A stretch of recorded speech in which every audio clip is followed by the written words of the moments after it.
मैंने ये सुना तो था कि अरबी औरतें अपने शोहरों के साथ हम करने की बहुत ज्यादा दीवानी होती हैं और उनको खुश करने के लिए कई टोटके भी इस्तेमाल करती हैं, मगर मेरी मालकिन ने तो हद ही कर दी। जब उसने शोहर के पास जाने से पहले तेल में एक चीज मिलाई। वो चीज क्या है जिससे वो अपने शोहरों को खुश करती हैं? जानने के लिए वीडियो को पूरा लाजमी देखिएगा। बहुत सी अशिया हमारे नजदीक कोई अहमियत नहीं रखती, वो हमारे सामने भी पड़ी रहे तो जब तक हमें उसकी जरूरत ना हो तो वो हमारे नजदीक बेकार है। ऐसी ही एक सस्ती मगर कारआमद चीज फटकरी का मेरी जिंदगी में दखूल जब हुआ तो मैं हैरान ही रह गई। जब मैं दुबई में अपने शोहर के पास आई तो हर अरबी औरत उसको बहुत ज्यादा अपनी जिंदगी में इस्तेमाल करती थी और उसका इस्तेमाल वो दूसरों से छुप कर करती थी। न जाने उसमें क्या राज पोशीदा था। मैं जितना ज्यादा जानने की कोशिश कर रही थी उतना ही उलझती जा रही थी। मैं नहीं जानती थी कि वो चीज जो अभी मेरे लिए कोई अहमियत ही नहीं रखती वो आगे जाकर मेरे लिए बहुत ही अहमियत के हामिल होने वाली है,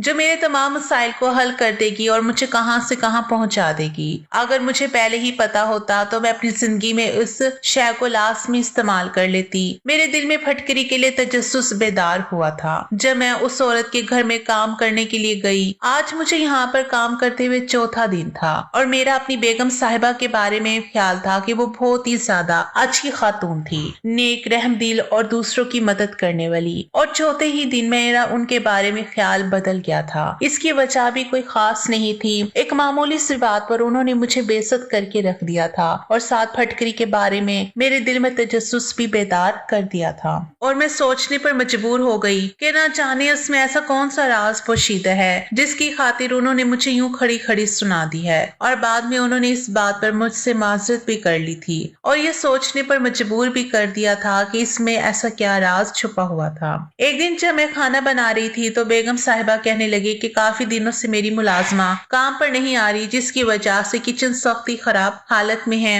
अगर तुम उनकी सफाई अच्छे से कर दो तो मैं तुम्हें उसकी इजाफी रकम दूंगी। अंधे को क्या चाहिए, दो आंखें। मैंने फौरन से उनकी बात पर अमल दरामद करना शुरू कर दिया था। और फिर जब मैं किचन की सफाई कर रही थी तो बेगम साहिबा ने कहा कि फालतू सामान उठाकर बाहर फेंक देना। इसमें एक सफेद रंग का शॉपर पड़ा हुआ था जिसको खोलकर देखा तो उसमें फटकरी पड़ी हुई थी। इतनी ढेर सारी फटकरी देखकर मैं हैरान ही रह गई। और फिर जब शॉपर को खोलकर देखा तो वो मिट्टी से अटा हुआ था। वो फटकरी बहुत ही ज्यादा खराब हालत में थी। मैंने सोचा कि ये तो बेगम साहिबा के किसी काम की नहीं है और फालतू सामान के साथ मैंने फटकरी को भी बाहर फेंक दिया था। और फिर जब मैं सफाई सुथराई कर चुकी थी तो खाना बनाने के बाद मैं अपने घर जाने ही लगी थी जब बेगम साहिबा ने मुझे रोक लिया और कहने लगी कि किचन से सफेद रंग का शॉपर नहीं मिल रहा, वो कहाँ पर रखा है। वो बहुत ही ज्यादा घबराई हुई थी और परेशान नजर आ रही थी। पहले तो काफी देर तक मुझे समझ ही नहीं लगी कि वो क्या कह रही हैं। फिर जब उन्होंने फटकरी का नाम लिया तो फौरन से मेरे जहन में वो शॉपर आ गया था और मैंने उन्हें कहा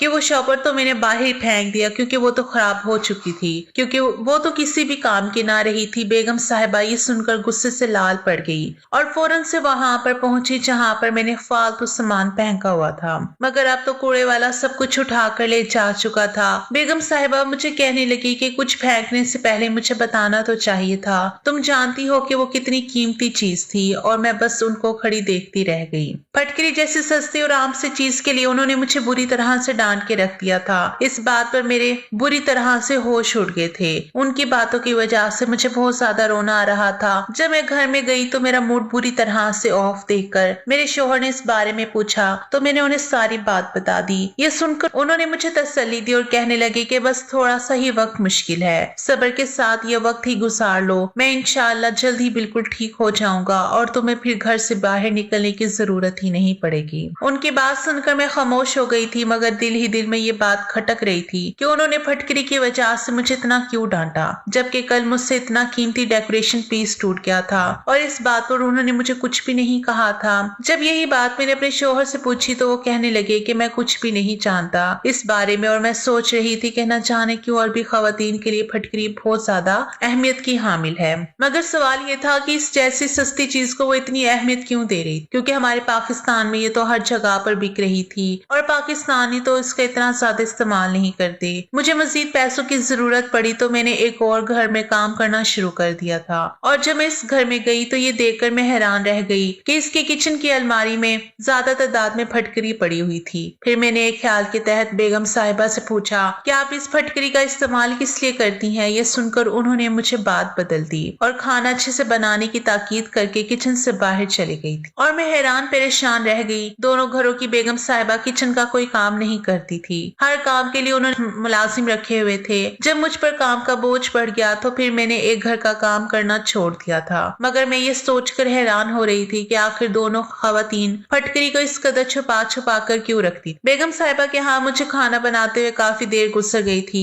आज उनके घर में कुछ मेहमानों ने आना था, इसलिए सुबह से लेकर रात तक मैंने वहीं पर रुकना था। उसके लिए बेगम साहिबा ने मुझे अलग से इजाफी रकम भी दी थी और ज्यादा रकम के लालच में ही मैं यहाँ पर काम करने के लिए तैयार हो गई थी, क्योंकि मेरी सास अब बहुत ज्यादा बीमार थी और ऊपर से मेरी नंद की शादी भी सर पर आ खड़ी थी। ऐसे में मुझे पैसों की अशद जरूरत थी। मेरी शादी को भी 4 साल का अरसा गुजर गया था। 4 साल से मैं औलाद की नेमत से भी महरूम थी और मैं ये अब भी चाहती थी कि किसी अच्छे से डॉक्टर से मैं अपना इलाज करवाऊं। मैं जिस घर में काम कर रही थी ये अभी औलाद की नेमत से महरूम थी, मगर हैरान की थी उनको इस कदर पुरसकून देखकर मैं सोचती कि शायद इनकी जिंदगी मुकम्मल है, इसलिए उन्हें औलाद की कमी महसूस नहीं होती। मगर मुझे तो उठते बैठते शिद्दत से इस कमी का एहसास सताता था और मैंने औलाद के लिए कितनी ही मिन्नतें मुरादें मांगी थी, मगर अभी तक इस नेमत से महरूम थी। और अब सोच रही थी कि नंद की शादी हो जाए तो अपने किसी अच्छे से डॉक्टर से इलाज करवाऊंगी। रात को खाना बनाने के बाद जब मैं जाने लगी तो बेगम साहिबा किचन में आई और फिर अलमारी से फटकरी निकाली और उसे एक बर्तन में डाल दिया और फिर दूसरे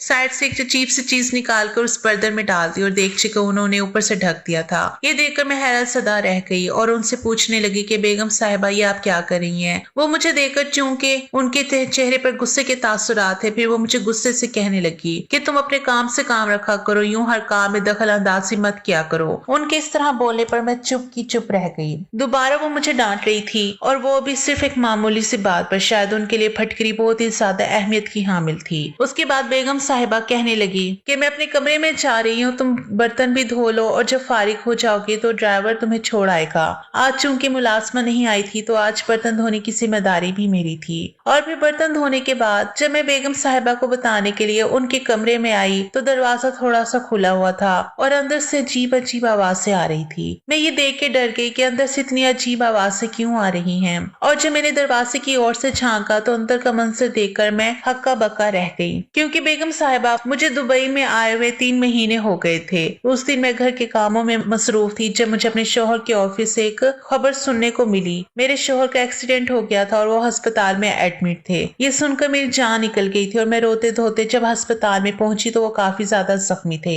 उनकी एक टांग टूट चुकी थी और वो काम काज करने से कासिर थी। उनकी तमाम जमा पूंजी तनख्वाह अस्पताल के अखराजात में ही लग गई थी और अब वो बहुत ही ज्यादा परेशान थे। खर्चों की एक तवील लिस्ट जो हमारा मुंह चढ़ा रही थी। मेरी सास बीमार रहती थी, उनकी दवाइयों का खर्चा, बाकी घर के अखराजात, इस वजह से हम दोनों बहुत ही ज्यादा परेशान थे। घर में खाने के भी लाले पड़ने लगे थे। मेरे शोहर बहुत ही ज्यादा चिड़चिड़े हो गए थे। हर वक्त वो इसी सोच में गुम रहे थे कि क्या किया जाए। कंपनी उन्हें तनख्वाह तो दे रही थी मगर आधी से ज्यादा तनख्वाह उनकी दवाइयों में लग जाती थी और हमारे पास चंद पैसे ही बचते थे। ऐसे में हम दोनों के लिए गुजारा करना बहुत मुश्किल हो गया था। तब मैंने डरते डरते अपने शोहर से जब काम करने की बात की तो वो मेरी तवक्को के मुताबिक आग बगूला हो गए और कहने लगे कि मैं अभी मरा नहीं हूँ, अभी मैं जिंदा हूँ। तो मैं यूं काम करने के लिए घर से निकलने नहीं दे सकता, मगर मैं भी क्या करती, मजबूर थी। और जब बार बार अपने शोहर के सामने मैंने ये बात रखी तो वो कहने लगे कि ठीक है, मगर तुम काम क्या करोगी ये भी तो बताओ। मैंने उनके सामने खाना बनाने की तजवीज रखी। मेरे हाथ में बहुत ज्यादा जायका था और हर कोई मेरे खाने की तारीफ भी करता था।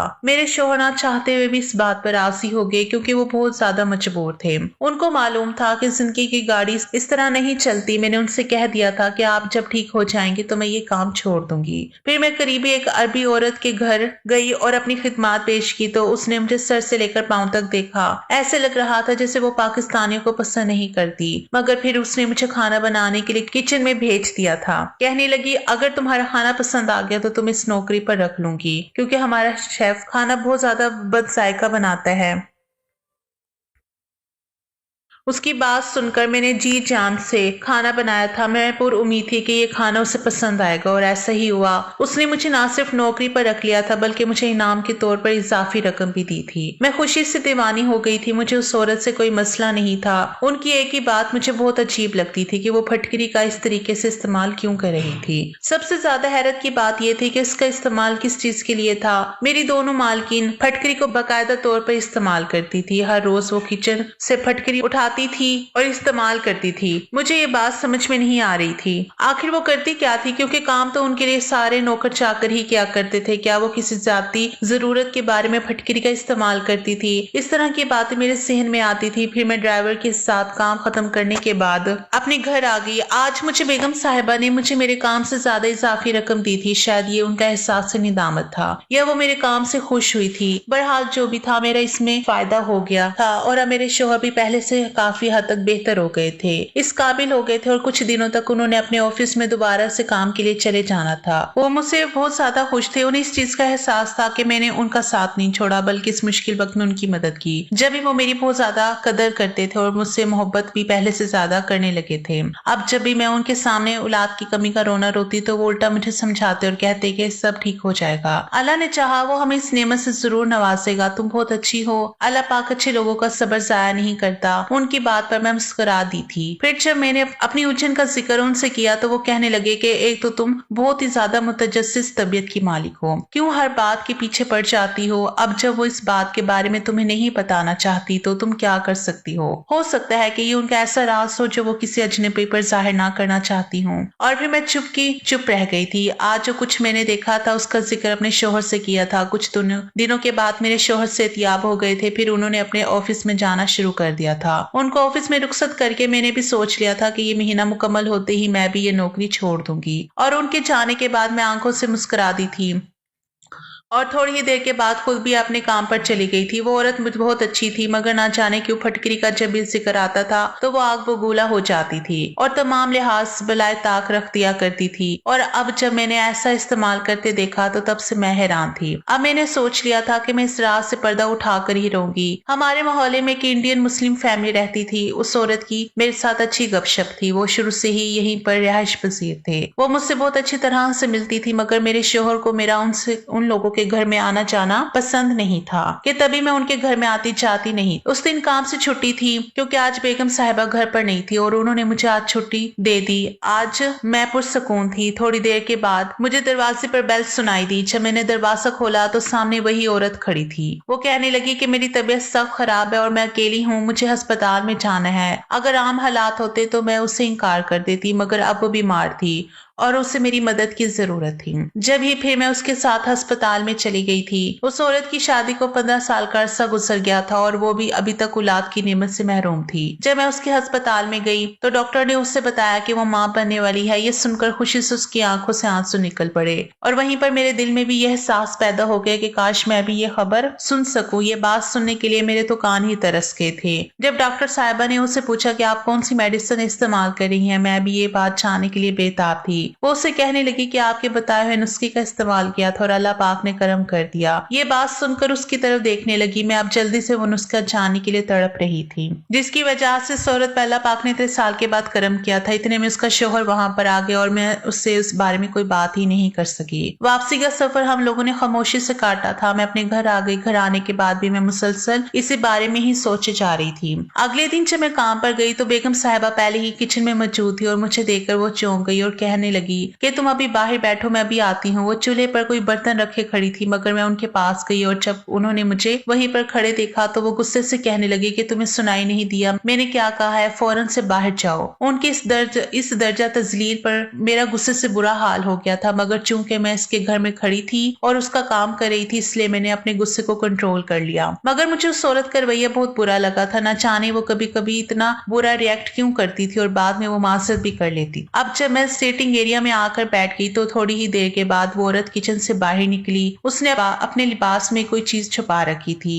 चोर नजरों से मुझे देखते हुए अपने कमरे में चली गई थी और थोड़ी देर के बाद आकर मुझे कहने लगी कि अच्छा सा खाना बना दो। अब वो मुझसे नॉर्मल अंदाज में बातचीत करने लगी जैसे कि हम दोनों में से पहले कोई बात ही नहीं हुई थी, और मैं उसके पल पर रंग बदलते हुए रवैये पर भी हैरान परेशान रह गई थी। अब जब मैंने देखा तो उस बर्तन में खाने के बजाय कोई और ही चीज थी जिसकी अजीब सी स्मेल आ रही थी। मैंने उस देचके को अच्छे से धोया और फिर उसी में खाना बनाने लगी। थोड़ी ही देर के बाद मालकिन किचन में मुझे चाय बनाने के लिए कहने के लिए आई, मगर जब उसकी नजर देचके पर पड़ी तो वो बुरी तरह से चीख पड़ी और मुझ पर चिल्लाने लगी, जाहिल औरत, तुम कोई भी काम ढंग से नहीं करती हो। तुम इस देचके को इस्तेमाल करने की क्या जरूरत थी? इसमें तुमने खाना नहीं बनाया क्या? और बाकी बर्तन खत्म हो गए थे। अब फिर वो मुझ पर बरस रही थी और अब मेरी बर्दाश्त भी जवाब दे चुकी थी। तभी मैंने उससे कहा कि इस देचके में ऐसी कौन सी खास बात है जो इसमें बंदा खाना नहीं बना सकता, और वैसे भी इसको मैंने अच्छे से धोकर इस्तेमाल किया है। अब की बार वो कहने लगी कि मैंने इसमें दवा बनाई थी और इस बर्तन को मैं खाने में इस्तेमाल नहीं करती, ये इसी दवा के लिए मखसूस करके रखा है, मगर तुम हमेशा कोई ना कोई गड़बड़ कर देती हो। और फिर वो किचन से बाहर निकल गई और मैंने सोच लिया था कि आज के बाद मैं यहाँ पर काम करने के लिए नहीं आऊंगी। तभी मैं बेगम साहिबा के कमरे में गई और उन्हें जब अपना फैसला सुनाया तो वह हैरान सी होकर मेरे चेहरे की तरफ देखने लगी। क्या मतलब इस बात का कि तुम काम नहीं करोगी? तुम जानती हो कि मुझे तुम्हारी जरूरत है और तुम्हारे हाथ का खाना भी मुझे पसंद है। मेरे शोहर तुम्हारे खाने से बहुत ज्यादा खुश है, वो तुम्हारे हाथ के सिवा किसी का खाना नहीं खाते। तुम इस तरह मुझे छोड़कर नहीं जा सकती, और अगर तुम चली जाओगी तो किचन का काम कौन करेगा? बेगम साहिबा, ये आपकी जिम्मेदारी है। मैं रोज रोज जरा जरा सी बात पर आपसे बेइज्जती नहीं करवा सकती। मैं कोई पेशे से मुलाजमा नहीं हूँ, मजबूरी में शोहर की वजह से मुझे ये काम करना पड़ा था। लेकिन अब मेरा शोहर मुकम्मल तौर पर सेहतयाब हो गए हैं और ऑफिस जाने लगे हैं, इस वजह से अब मैं ये काम नहीं करूंगी। बेगम साहिबा हैरान रह गई और कहने लगी कि तुमको मेरी कौन सी बात बुरी लगी? और मैं हैरत से उनकी तरफ देख रही थी। या उनको जरा भी एहसास नहीं था कि वो इतनी छोटी सी आम चीज की वजह से मेरी कितनी बेइज्जती कर देती थी। शायद करने वाले को एहसास नहीं होता है, जिसकी बेइज्जती होती है जिस पर बीतती है वही जानता है। मुझे आखिर समझ नहीं आती कि इस फटकरी में ऐसा कौन सा राज है जिसकी वजह से अब मुझे मामूली सी बात पर डांट कर रख देती हैं। उनके चेहरे पर एक तारीख साया लहराया और वो बेड पर बैठ गई और कहने लगी कि ये राज नहीं बल्कि कमजोरी है जो मैं किसी पर अयान नहीं करना चाहती। ये कहकर उनकी आंखों से टिप टिप करके आंसू बहने लगे थे। थोड़ी ही देर पहले उनका गुस्से से चेहरा तप रहा था और अब वो रो रही थी। मुझे उनकी कोई बात समझ में नहीं आ रही थी। तभी मैं उनके पास बैठ गई और उनसे कहने लगी कि क्या बात है, आप इस कदर परेशान क्यों हैं? मेरा पूछना ही था कि वो फूट फूट कर रो पड़ी और कहने लगी कि कितने सालों से मैं इस कमजोरी की वजह से खुद को कमतर महसूस कर रही हूँ। खुलकर सांस ना ले सकती, किसी से बात ना कर सकती। मुझे लगता है कि हर कोई मुझ पर हंसेगा, मुझ पर तंज करेगा, इसलिए मैं किसी के सामने इस बात का इजहार नहीं करती और सबके सामने हंसती बोलती हूँ, मगर अकेले में रोती हूँ। मुझे उनसे हमदर्दी महसूस होने लगी और उन्हें कहा कि आप मुझे बताएं कि आपको क्या मसला है, क्या परेशानी है। वो गहरी सांस लेकर कहने लगी कि मेरी शादी को इतने साल हो गए, मैंने हर तरफ से इलाज करवा कर देखा है, मेरे और मेरे शोहर के तमाम टेस्ट भी बिल्कुल ठीक हैं, मगर इसके बावजूद भी हम औलाद की नेमत से महरूम हैं। मुझे एक हकीम ने बताया था कि मैं ये नुस्खा इस्तेमाल करूं तो अल्लाह पाक मुझ पर करम करेगा, मुझे साहिब औलाद कर देगा, मगर इस नुस्खे को इस्तेमाल करते हुए भी 1 साल हो गया है, अभी तक मुझे कोई फायदा नहीं हुआ। कौन सा नुस्खा? मैंने चौंक कर उनसे पूछा, क्योंकि मैं भी तो बेऔलादी का शिकार थी। मैं भी ऐसे तमाम टोटकों को गौर से सुना करती थी जिसमें बेऔलादी का इलाज मौजूद था। तभी वो कहने लगी, मुझे हकीम ने कहा था कि फटकरी को एक जैतून के तेल में मिलाकर खूब पकाना है और फिर रात को उसको नाफ में टपकाना है और नाफ से नीचे लगाना है, और अगर अल्लाह ने चाहा तो तुम जरूर औलाद की नेमत पाओगे। उसकी बात सुनकर मैं हैरान रह गई। फटकरी का ये इस्तेमाल मैंने पहली बार सुना था और मैं सोच रही थी कि अब मैं भी इसका इस्तेमाल करूंगी, मगर इससे पहले कि मैं इसका इस्तेमाल करती, अल्लाह पाक ने मेरी सुन ली थी और उसने मुझे ये खुशखबरी सुना दी थी कि मैं हामला हूँ। ये सुनकर हम दोनों के पांव खुशी से जमीन पर नहीं टिक रहे थे। मेरे शोहर का कहना था कि इस हालत में तुम्हें घर में सब लोगों के साथ होना चाहिए, तुम्हें आराम करना चाहिए, और फिर उनके कहने की वजह से मैं पाकिस्तान वापस आ गई थी, मगर अपने साथ ये टोटका भी लेकर आई थी, और जिस औरत को भी मैंने ये टोटका बताया वो औलाद की नेमत से माला माल हो गई थी। यकीनन ऐसी आम सी चीजें हम जिनको हकीर और फजूल समझते हैं, इनमें अल्लाह ताला ने बहुत शफा रखी होती है। लोग उनको बहुत से मसाइल के लिए इस्तेमाल करते हैं और सेहत याब और शफा पाते हैं।